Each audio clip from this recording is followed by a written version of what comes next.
What's going on, everybody? It is yours truly, the party starter, Keith Mack. I am here with my tag team partners, the student of the game, Stuart Snodgrass, and the Dragon of Malice, Jasmine Howe. And we're here on Wrestling Road Stories, guys. I mean, we're going to have some fun. We made it. Yes.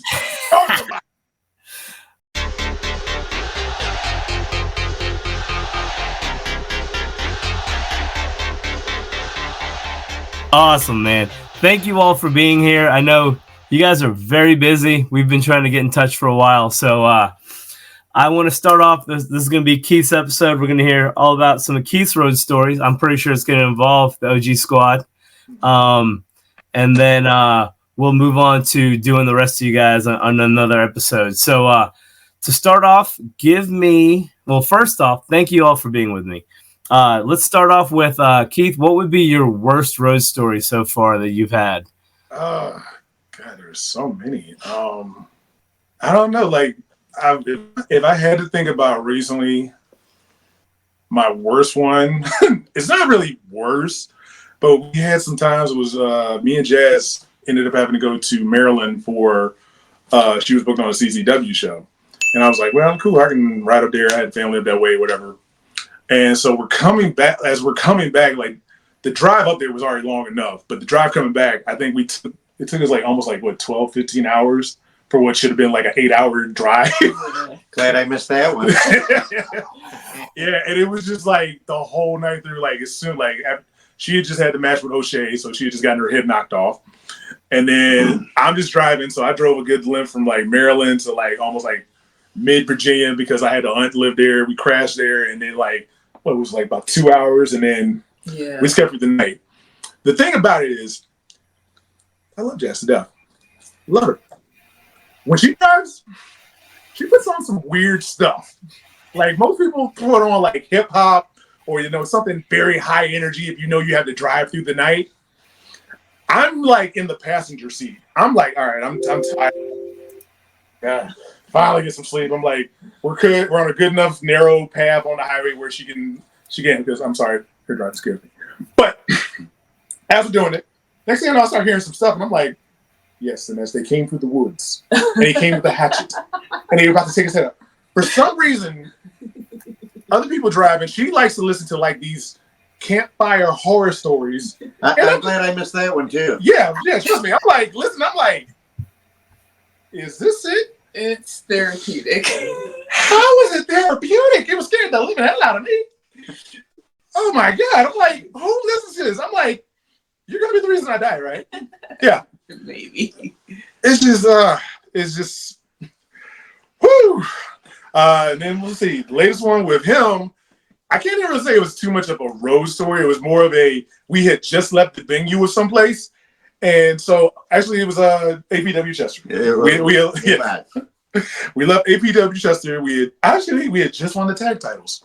We were in a good mood. We were super happy. We're going to the bar. Yep, we were on our way to the bar, and then we stopped at a stoplight.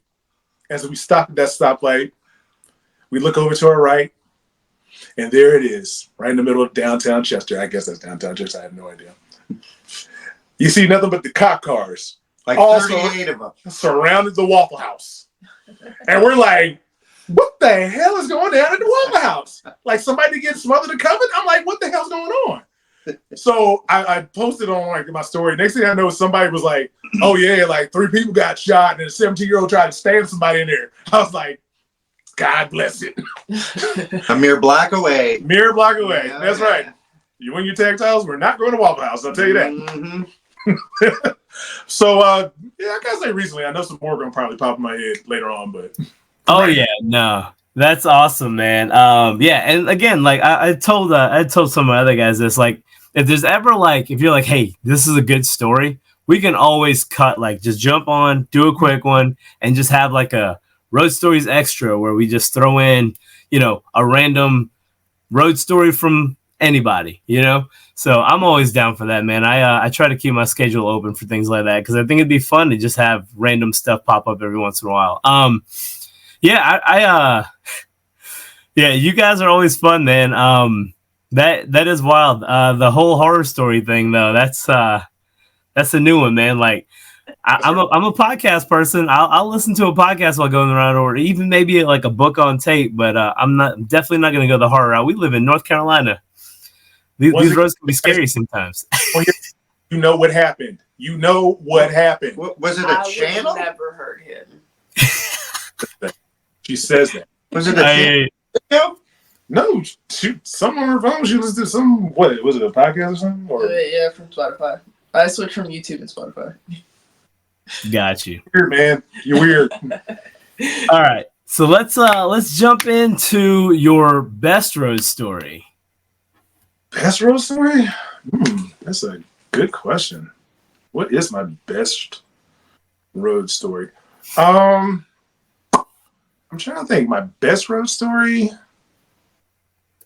I can't really think of it. Like anytime I'm riding with Stu, it's pretty much my best road story because it's just pretty much we have fun. So I can't ever say it's the top.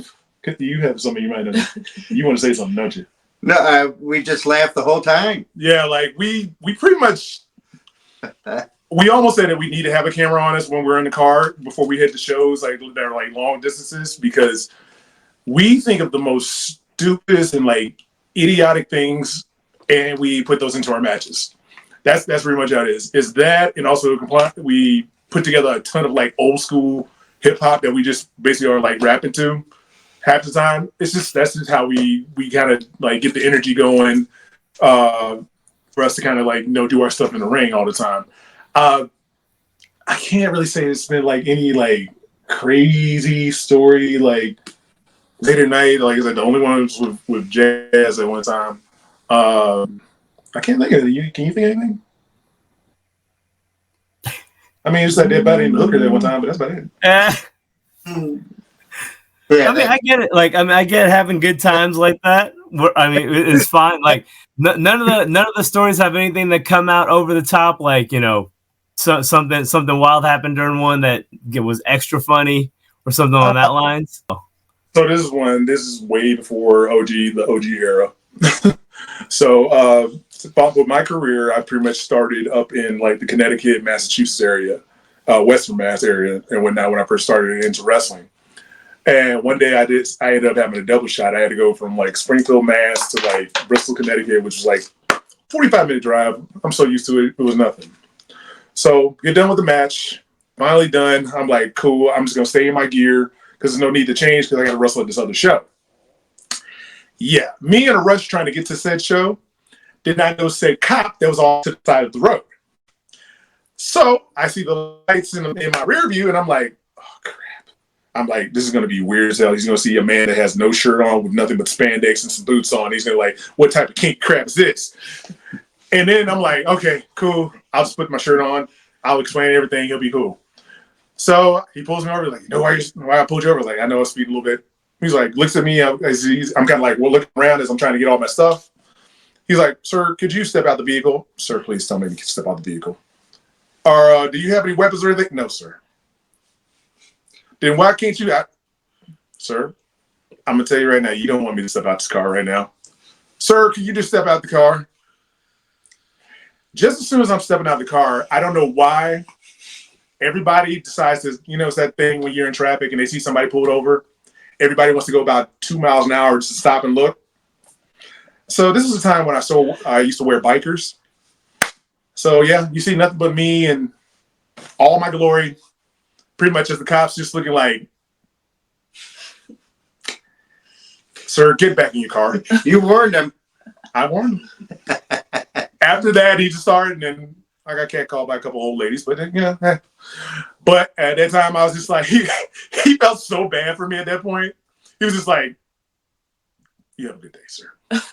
Didn't even say anything. I was just like, no ticket? No ticket. I think that was worth it. It was worth it. That was my punishment. That was my punishment. Sounds like you should just wear bikers when you drive. Pretty much. You might be able to just, get out a lot of stuff. He's onto something. Oh, man.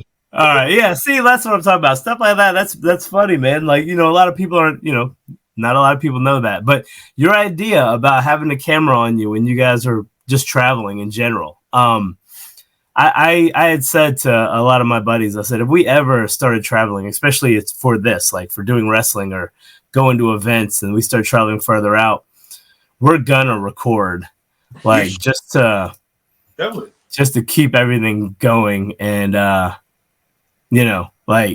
take that, cut it down into something, and post it, right? Because that's gonna be gold. At least parts of it, right? Especially depending on how long you record for. But all right, cool. So we got our road stories out the way. I've got a couple of fun questions that we'll hit up, and we'll go from there. So the first question is, what is your go-to place to eat when you travel? Like where is your go-to place? So both of them know with me, I am the biggest foodie in the world. Like I love to try different places. I love to try a lot of stuff. If I'm on the road, if we're heading up north, I definitely got to hit up a Sheets. Sheets, I'm sorry, it's our go-to late night. It's like it has everything that we need. It's super quick. Except for tots and the burritos. Yeah, I'm about to say.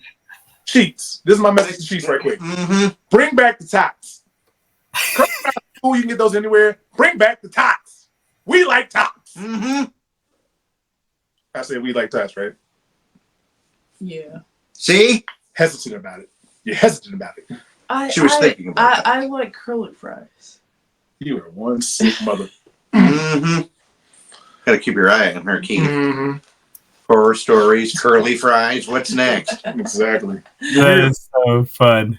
Yeah, I must say we're pretty much regular. Sheets and of course Cookout, because like we're on the road late at night. It's the only place to get. Now, if we're going somewhere early in the morning, this one over here, and I'm the one to blame for it because I introduced her to her. She never had Biscuitville before. She had Biscuitville for the first time, about a year ago? Yeah. Now she's become a crack addict. Well, I mean, yeah, when you get a biscuit like this big, it's on. Yeah. Bill. You never been to the Bill? We got to take Stu to the Bill. We got to. We have to take Stu to It's only right. No horror stories. And curly fries. Mm-hmm. Yeah, we got to take him to the Bill. Yeah. Gotcha. Okay, so the next one is a two-part question, and it is, who was your first favorite wrestler, and who is your favorite wrestler now? They can be the same person, but when most people started watching wrestling as a kid, so their favorite wrestlers changed over time. So, for me, my all-time favorite that I grew up on, that I loved and pretty much emulated a lot of stuff, Stone Cold Steve Austin. It was just the fact that I love the attitude. That's my main era. Was the beginning of the attitude era is when I finally kind of like fell back in love with wrestling. Because when I was a younger kid, I kind of had like I like it now, I don't like it now. I like it now, I don't like it now. And then finally, like mid-90s, I kind of like just got back into the fold, and then I was hooked ever since. So it's always gonna be Stone Cold Steve Austin is my top favorite. Rock because of the charisma, following after that. But if I had to go off of like current wrestlers that really entertain me, there's a bevy of people. Like You said bevy? Yes. Well done. Big words. Yes. Big words. It's a good word. I like entertainers. Like I like R-Truth. Like let's be real. R-Truth is a national treasure. This man has been in the game so long, how he's been able to adapt to being like, okay, I was a serious wrestler for a little bit, but now I'm doing comedy. But yeah, he's taking it, and he's even more popular every year when he comes out and does stuff. So I admire that.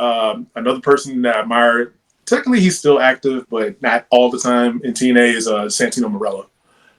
He was a guy who I've actually had times to talk to, and he inspired the living hell out of me, because he was a guy too who also was originally given like a serious gimmick, but then went to the comedy realm and actually made more of an impact with the comedy realm than he did anything. So yeah, and then I don't know, like coming up, like any new talents coming up.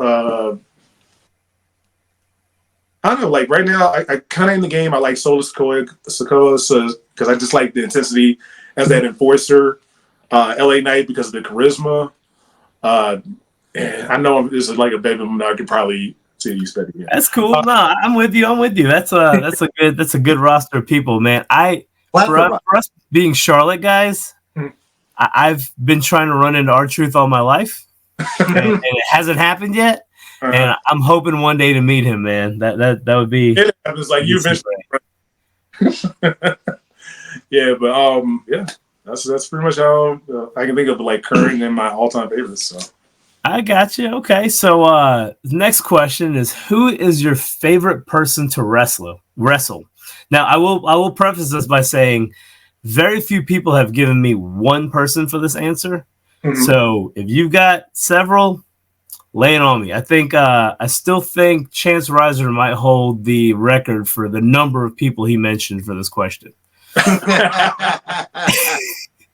Everyone gets a trophy. Yeah. Oh God, man. There's like so many people I've had fun matches with. Some of them been some of the most toughest people in the world, but you know what? We made some magic in that ring.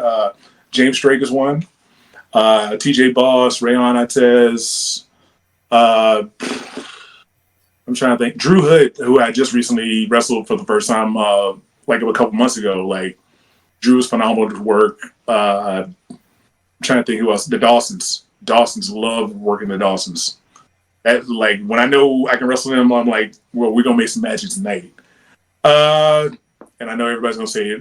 And I'll give them props because we've had some a good series of matches with them. But the Allens, they're on the rise. They're on the rise. Also the Heart Killers. Heart Killers. We've gone back and forth between them a lot of times, and we know that the intensity that we both are going to bring and the energy that we're going to bring against each other is just like phenomenal. How that's picked up within the past year. Nice. The Dawsons, they're AML tag champs. Maybe the OGs need to. Dawsons. Yeah. Need them AML tag titles. We like them and we want them. Mm-hmm. It was the easy way, or we do the hard way.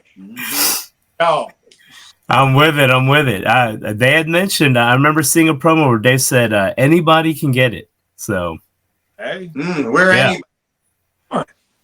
That sounds like a good one. This sounds like something I might need to clip out and send to him.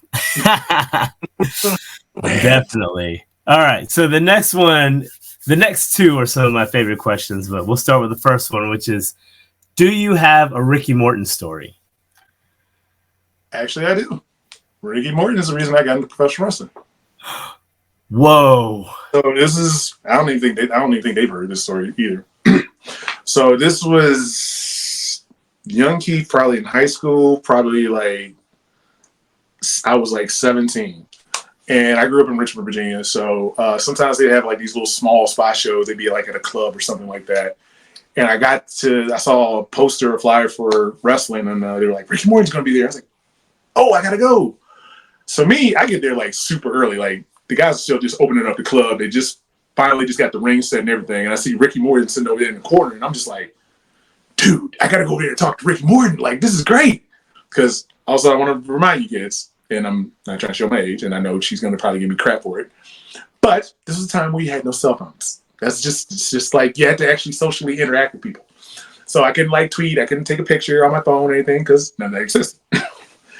So I go up to Ricky and I tell him, I'm like, yeah, I've always wanted to do this. I want to be a wrestler. What's advice would you get for a kid coming out of high school, to get into the wrestling business? As we sat there, Ricky Morton, that time we spoke, said, okay, you want to get in the wrestling business? Best advice I can give you, how old are you? I was like, sir, I'm 17. Best advice I can give you, go to school, get that degree, give us a try. It don't work out, go sit in the stands. And that's all I heard. And I've told her, and the funny thing is, to this day, now I see Ricky at like so many shows, and me and Ricky are like, we're tight. And I tell him that story, he's like, man, those are some days I can tell you. But I told him like that advice. Yeah, and I told him, I was like, that advice took me a long way because like I didn't start wrestling until I got in my later 20s, and I took my time, and I tell a lot of the kids now, I was like, if you are doing school, like get that degree first. Because, sometimes you get injured. You never know if it might be, career ending and whatnot. At least you got something to fall back on, because a lot of people don't sometimes. So, Sounds good, man. No, I love it. Like, especially that. Wow, a young Ricky Morton story. So that's always fun. So I got another member that's going to join us for the rest of the podcast. Hey, woo! So we're gonna bring her in. I mean, it's towards the end of this one, but it's cool because we got more to come. So, all right. So now we have all 4 members of the OG squad, and I will tell you this: you got to love the support coming from this crew, because even though this is Keith's episode, the rest of his crew came out to hang out, and they'll hang out for each other's episodes. So that's a lot of support. I love it. All right. So my next one is: do you have a George South story? The funniest George South story I will ever say. This had to have been maybe 2015 or 16, and we're doing a show up near Concord. It's a high school show. So the first time, it's super hard. This story was just hilarious.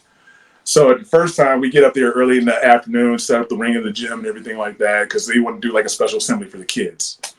And so George decided to say, hey, 2 of his students were going to do a match. And he just kind of told them, like, hey, my buddy, I'll let you know when it's time to take it on home, okay? We're like, okay, George. Yeah, because, the kids are just interested in seeing, what's going to go on and whatnot. And so at the time, it was Ian Maxwell, Mr. Pascal himself. Mm-hmm. And then I forgot who, another buddy of mine, I forgot what it is, Andre Gunn. Yeah, Andre Gunn was the other person that worked. These guys probably went on for like a good 10 minutes. It was only supposed to be like about a 4-minute match. The only reason they went on that long is because George never gave them time cues to be like, we need to wrap it up so these kids can get on the bus. They got to the point where, like, I lost count of super kick stunners and everything like that until one point, Andre's in course like, what more do you want from me? Because you just see George on his flip phone over in the corner like, okay. It had us like all the rest of us that Did George take a call? I don't know if he took a call, text, or he's playing Snake on his phone. I don't know. But but it was kill. Like, the rest of us are in the stands watching this, and we're just, like, dying laughing, and the kids are just like looking at us like, why are they laughing so hard? I was like, if you kids only knew. To make it even worse, so to follow up, there was an actual show at the school that night. The original match was supposed to be me versus Ray Huntez, who was going by Montana Black at the time. Me and him, we're back there, we're getting ready for our match, and then George comes up to us and says, hey, my buddy, I'm gonna have to put you two in this tag match over here, okay? George, when's the tag match going on? Ding ding, the girls' match just ended. Right now. What? Huh? What?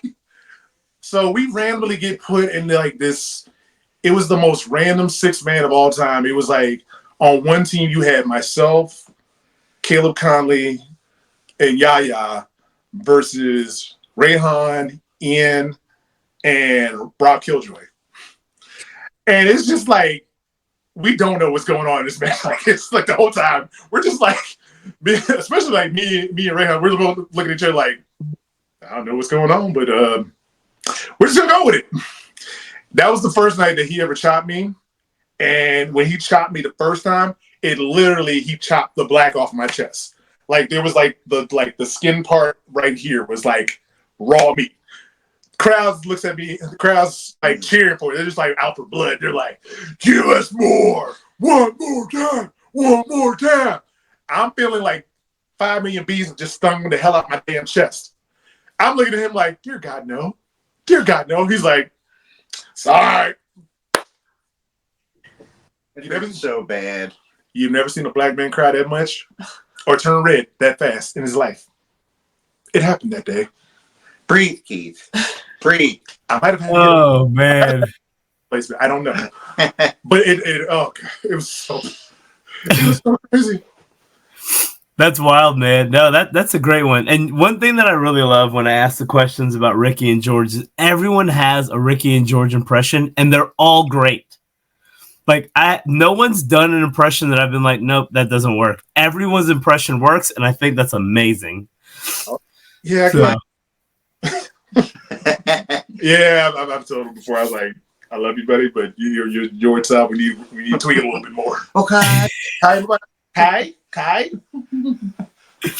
So we're down to the final question, and the final question is: if you can only watch one wrestling match for the rest of your life, what match would that be? So when you gave me that question, it was kind of hard because I had two matches that were just like stuck in my head that I could watch forever. I don't know if that's cool if I could just say two. Like, yeah, that's totally fine, man. So if I had to go for my two ones, it would probably be WrestleMania 13, Bret Hart versus Stone Cold Steve Austin, submission match. And then following that, Shawn Michaels versus Undertaker at WrestleMania 25. Also because of the fact that I was there for that, and it was just phenomenal to see that in person, and just the energy in that building that night was crazy. I hear you, man. No, I want to say somebody else had mentioned Shawn Michaels versus Undertaker as well. But yeah, Bret and Stone. You said Bret and Stone Cold, right? Yeah, those guys. Yeah. Yeah, no, they tear it down. I'm a big. So a lot of people are like, I'm either a Bret guy or a Shawn guy. Well, I'm an Anvil guy. So like, and the reason being that I'm a fan of the Hart Foundation. I'm a fan of Bret and Anvil, but I've always been a big dude all my life. So he resonated more with me, right? So. Yeah, so like it's kind of funny when I say that because people are like, really? And I'm like, well, I love Bret, but if I was to be one of those guys, I would be the Anvil of the team. So, It's funny that you say that because when it comes to like between Bret and Shawn, that's between me and Stu, because the ironic thing is I'm a Shawn guy, he's a Bret guy. Very much so. Gotcha. All right, so what we like to do now is have you tell us where everyone can find you, your socials and all that good stuff, and if you have anything coming up, Keith's episode is going to drop on hopefully the 13th. That's my plan if I can get everything edited in time. So if you want to give dates after that, that's fine. If you want to give dates before that, I'll probably just snip this piece out and, I can upload it early and tag you on it. So. All right. Yeah. So I hope you got a pen and paper because the fact is I have too many socials. I have, you can follow me on Instagram, Twitter, Thread, or whatever. I don't know what it's called. Like Thread X. I don't know. But on all those platforms, it's at just K Mack.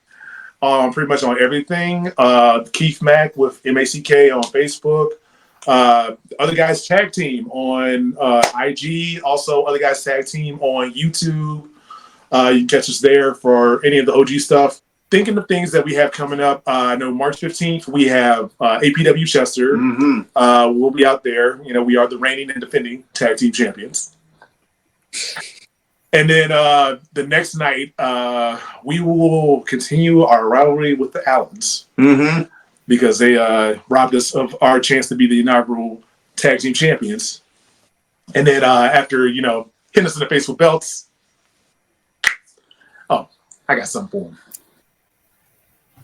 Gotcha. Awesome. Yeah, we'll get them all. We'll plaster them across the screen. It sounds like I might need to have it scrolling for you since you got so many of those socials there, but no, that's great. So that pretty much concludes what I had for you, and I want to thank you guys all for being here with me, all supporting Keith on his episode here. I look forward to seeing you guys.